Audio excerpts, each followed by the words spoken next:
Action. Bismillahirrahmanirrahim. Assalamualaikum warahmatullahi wabarakatuh. Waalaikumsalam warahmatullahi wabarakatuh. Ini saya tanya kabar pada hari ini ya. Apa kabar pada pagi hari ini? Alhamdulillah sehat. Oke. Kalau saya tanya apa kabar dengan bahasa Arab, nanti kalian jawab alhamdulillah. Inni bi khair wa antum. Ya. Alhamdulillah. Inni bi khair wa antum. Saya ulangi. Kaifa halukum fi hadzal sabah? Alhamdulillah inni bi khair wa antum. Alhamdulillah kuntu khairan. Ya, kita lanjut sebelum kita menuju materi yang akan saya jelaskan. Bapak mau berdoa terlebih dahulu untuk ketua kelas, silahkan dipimpin. Sebelum memulai pelajaran pada hari ini, lebih baik kita berdoa terlebih dahulu. Berdoa selesai. Terima kasih ketua kelas. Saya akan mengabsen terlebih dahulu. Siapa yang hadir dan siapa yang tidak hadir ya? Ya. Selvi Diansari, Hadir Pak. Nila Evangelista, Hadir Pak. Amalia Fiorentina. Ada. Oke, semua hadir ya? Oke, Bapak akan memberikan materi terlebih dahulu ya. Ini materinya.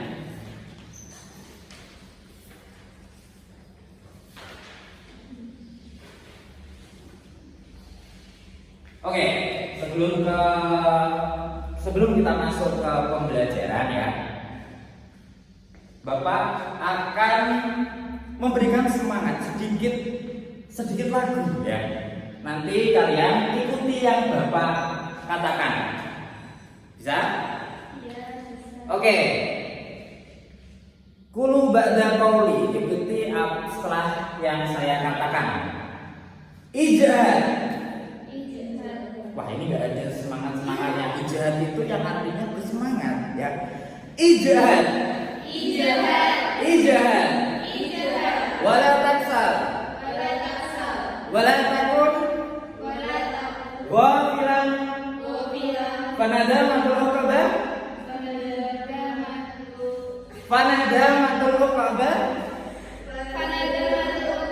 lima yatakasal. Oke, Bapak ulangi. Ijaz. Wala taksal. Fanadamatul uqabah lima yatakasal. Oke, jadi gini lagunya. Ijaz wala taksal wala takun ghafilan fanadamatul uqabah lima yatakasal. Saya ulangi lagi, bisa ya? Ijaz wala taksal wala takun ghafilan fanadamatul uqabah lima yatakasal. Bisa diulangi bareng-bareng? Oke, 1, 2, 3. Ijaz wala taksal wala takun ghafilan fanadamatul uqabah lima yatakasal. Wah, jadi kalau suasananya udah seperti ini kan terlihat fresh, terlihat bahagia. Kita lanjut ke materi. Ya, kita lanjut ke materi yang akan Bapak berikan pada pagi hari ini ya. Yang pertama adalah hukum permintaan dan penawaran. Jadi ada dua, hukum permintaan dan hukum penawaran. Yang kedua, materi yang kedua apa?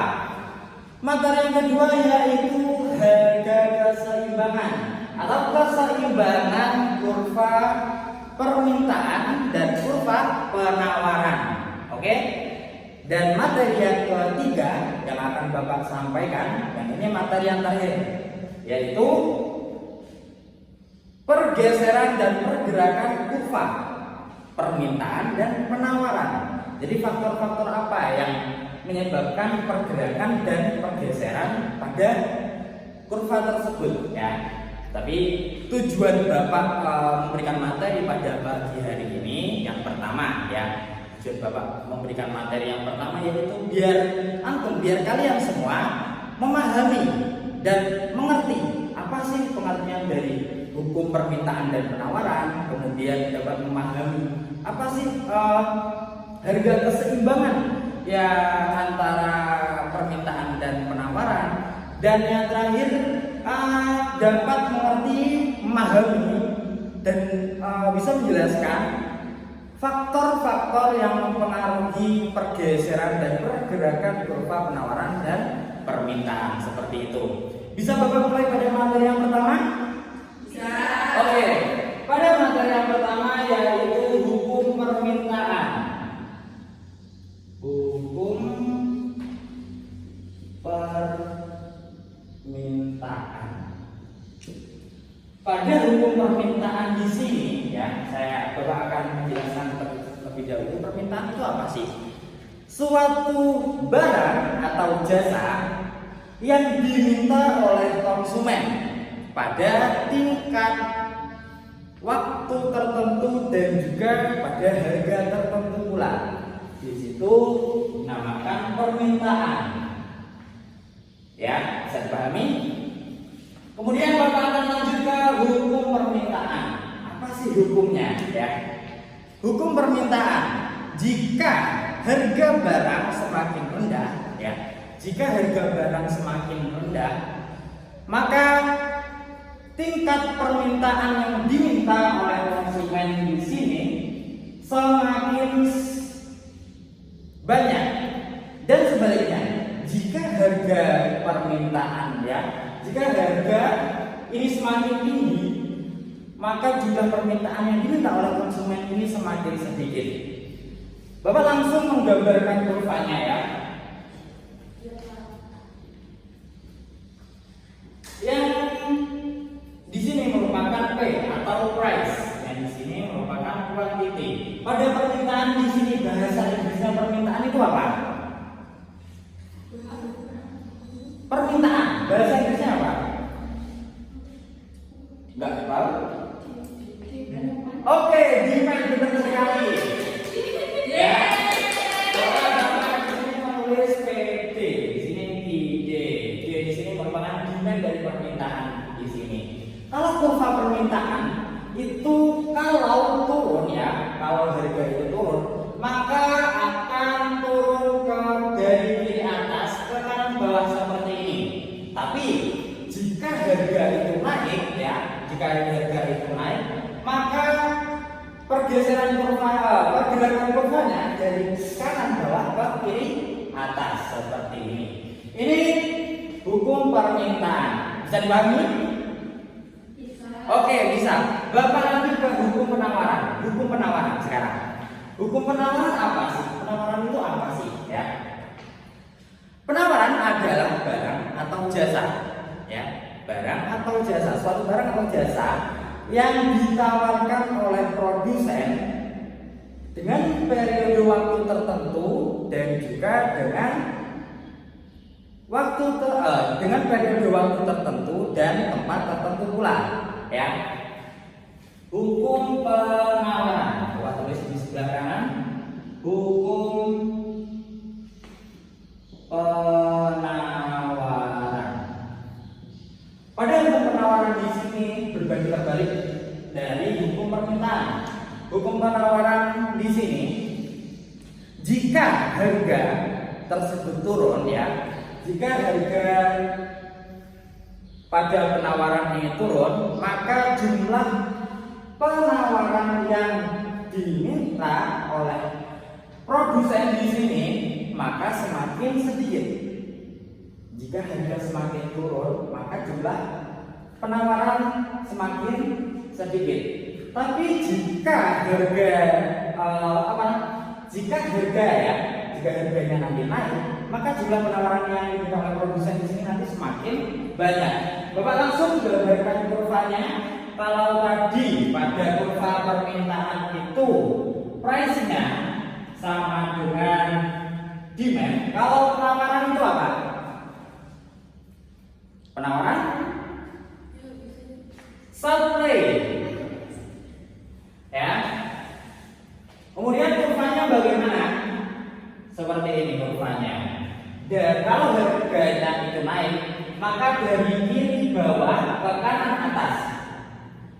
Tapi kalau kalau harga di sini nanti turun dari kanan atas ke kiri bawah, bisa dipahami? Bisa. Oke, bisa. Hukum permintaan dan hukum penawaran di sini ya, kita sebut dengan ceteris paribus. Apa sih ceteris paribus ya? Ceteris paribus di sini merupakan harga ya, keseluruhan faktor yang ada pada hukum permintaan dan hukum penawaran di sini tidak akan berubah. Yang berubah itu cuma apa? Ya, cuma price atau harga barang itu sendiri. Bisa dipahami? Bisa. Oke, Bapak lanjut ke materi selanjutnya. Kalau materi pertama ini yaitu hukum permintaan dan hukum penawaran, materi yang kedua yaitu harga keseimbangan atau keseimbangan permintaan dan penawaran. Harga keseimbangan permintaan dan penawaran ya. Harga keseimbangan permintaan dan penawaran. Apa itu harga keseimbangan? Bapak jelaskan terlebih dahulu. Harga keseimbangan adalah ya, harga keseimbangan adalah titik temu antara kurva permintaan dan kurva penawaran.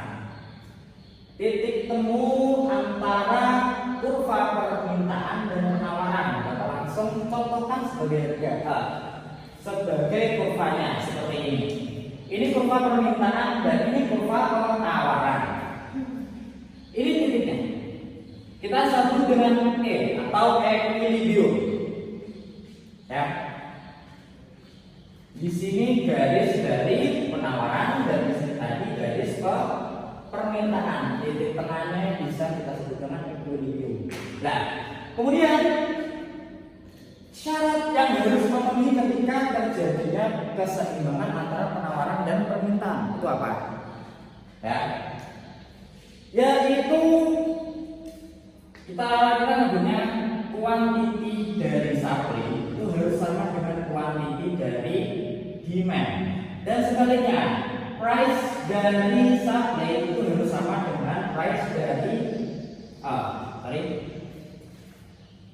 price dari supply ya, harus sama dengan price dari demand. Jadi jumlah permintaan ya, jumlah permintaan di sini harus sama dengan jumlah penawaran. Dan sebaliknya harga dari permintaan ya harus sama juga dengan harga dari penawaran. Bisa dipahami? Bisa. Oke.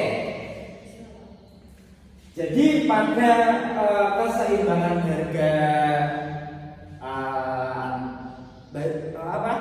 permintaan dan penawaran di sini ya, permintaan dan penawaran di sini dari pembeli ya, dari pembeli dan dari produsen atau penjual itu harus menyepakati jumlah yang diminta ya, jumlah diminta itu harus sama dengan jumlah yang ditawarkan, dan pada harganya juga itu harus sudah menyepakati antara keduanya. Oke, Bapak lanjut ke materi yang ketiga. Ini materi terakhir yang akan Bapak sampaikan pada pagi hari ini. Ini belum selesai. Ini masih materi ketiga ya. Pada materi ketiga di sini Bapak akan menjelaskan tentang pergerakan dan pergeseran ya. Kalau pada pergerakan ini nanti akan sama penjelasannya dengan hukum permintaan dan hukum penawaran. Di mana yang bergerak itu cuma harga, ya. Yang bergerak itu cuma harga. Sedangkan pergeseran kurva pada permintaan dan penawaran, di sini Bapak hapus dulu yang tadi keseimbangan yang di tengahnya.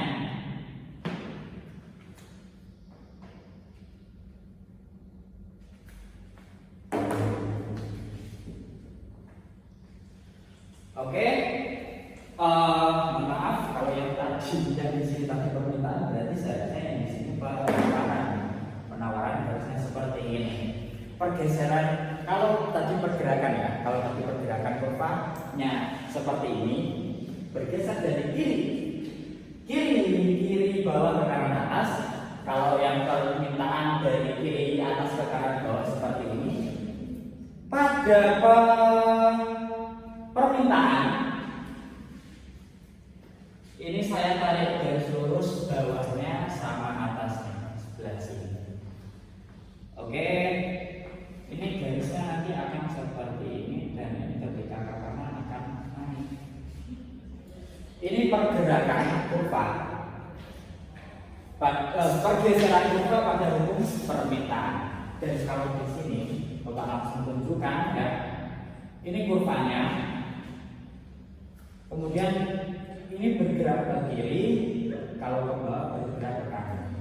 Nah, di sini ada beberapa faktor yang menyebabkan pergeseran. Ini tadi kalau misalkan ke kanan sama ini ke kiri, ini namanya pergeseran. Ini juga sama. Ketika kurva itu bergeser ke kiri dan ke kanan, itu juga pergeseran, bukan pergerakan. Kalau pergerakan itu dari kiri ke kanan, dari kiri atas ke kanan bawah seperti ini, dan ini dari kiri bawah ke kanan atas. Itu namanya pergerakan. Kalau ini namanya pergeseran. Faktor yang menyebabkan pergeseran permintaan. Ya, Bapak akan memberitahu terlebih dahulu faktor yang mempengaruhi pergeseran permintaan. Faktor yang pertama yaitu harga barang substitusi. Harga barang subsidi. Faktor yang pertama. Faktor yang kedua, harga barang komplementer. Kemudian yang ketiga ada pendapatan, kemudian ada selera, kemudian ada pendapatan, selera, jumlah penduduk, dan yang terakhir ekspektasi konsumen. Jadi pada permintaan di sini ada 6 faktor yang menyebabkan pergeseran kurva permintaan. Dari keseluruhan tadi, ya, dari ke-6 faktor yang mempengaruhi pergeseran di sini, satu yang berbeda di antara yang lain. Apa sih itu yang berbeda? Yang berbeda yaitu pada harga barang komplementer. Harga barang komplementer di sini ya, harga barang komplementer ya. Di sini akan bergerak. Kalau nanti dia ke kanan, maka harga barang tersebut akan penjelasannya seperti ini. Jika harga barang itu naik, maka kurva akan bergerak ke kanan. Dan jika harga barang itu turun, maka akan bergerak ke kiri atau bawah. Bisa dipahami? Oke, Bapak lanjut ke hukum penawaran.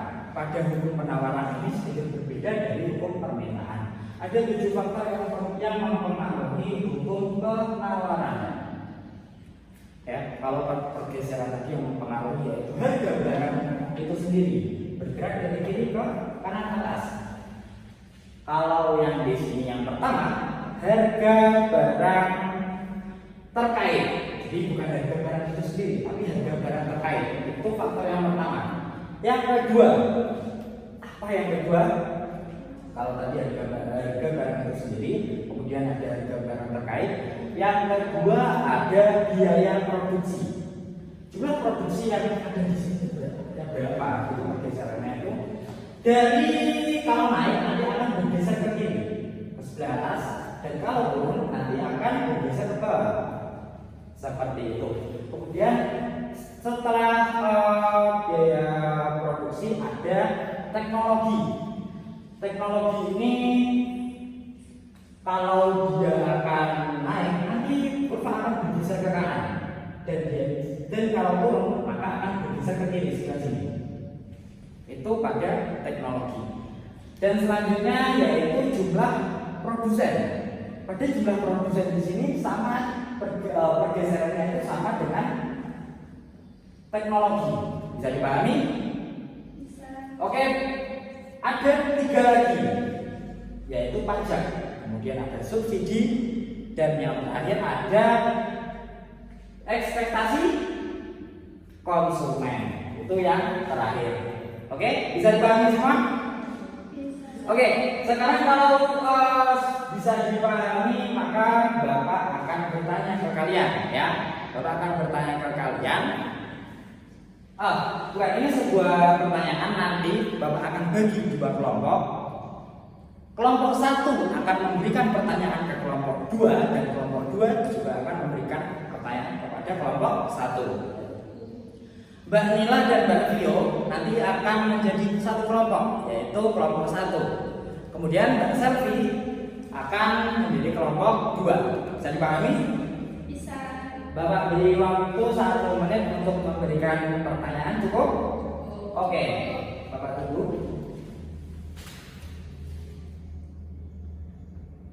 Oke, sudah ada pertanyaan dari kelompok 1? Oke, silakan.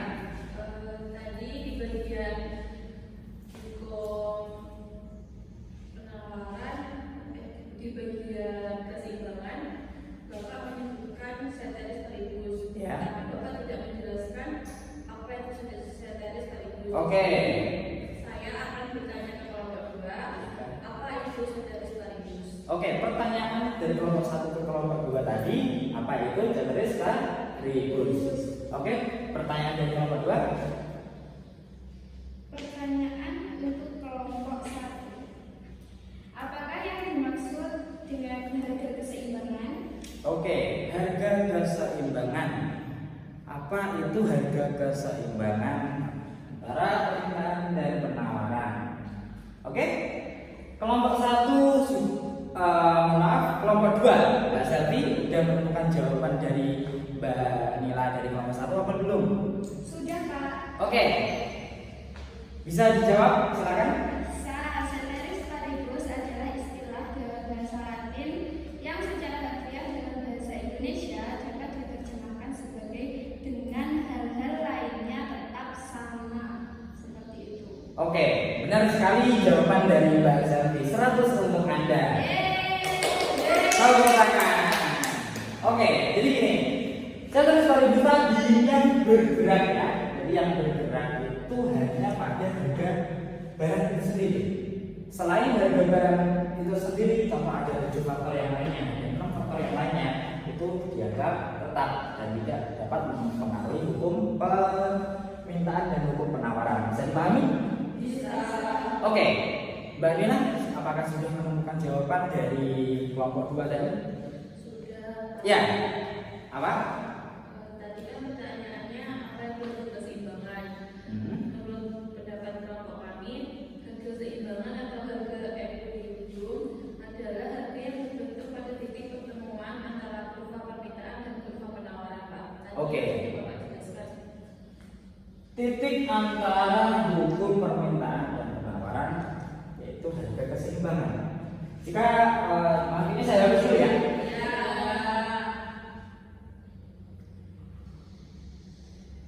Ketika konsumen, ya, ketika si penjual dan si pembeli menyepakati harga, ya. Ketika si penjual dan si pembeli itu menyepakati harga, dan tentunya nanti akan menjadi sebuah kesepakatan antara jumlah barang yang diminta dan yang ditawarkan itu harus sama, dan harga yang ditawarkan dan harga yang diminta itu juga harus sama. Maka tentunya nanti akan tertuju pada titik ini. Nah, ini yang disebut pada harga keseimbangan. Bisa dipahami? Bisa. Oke, karena materi yang telah Bapak sampaikan di sini sudah selesai, ya. Terima kasih untuk anak-anak yang telah memberikan waktunya, ya, untuk memperhatikan materi Bapak pada pagi hari ini. Jangan lupa ijahat wala taksal wala takun ghafilan fa ada madrul qadar lumayan takasal. Ijahat wala taksal itu artinya apa tadi? Ijahat, jangan bermalas-malasan. Ijahat wala taksal, bersungguh-sungguhlah, jangan bermalas-malasan. Wala takun ghafilan, janganlah kamu lalai dalam mengerjakan pekerjaan tersebut. Fanadamat bali maya takasal, ya, dan mereka yang merugi, ya, bagi orang yang bermalas-malasan. Sekian materi yang dapat Bapak sampaikan pada hari ini. Sekian, wassalamualaikum warahmatullahi wabarakatuh.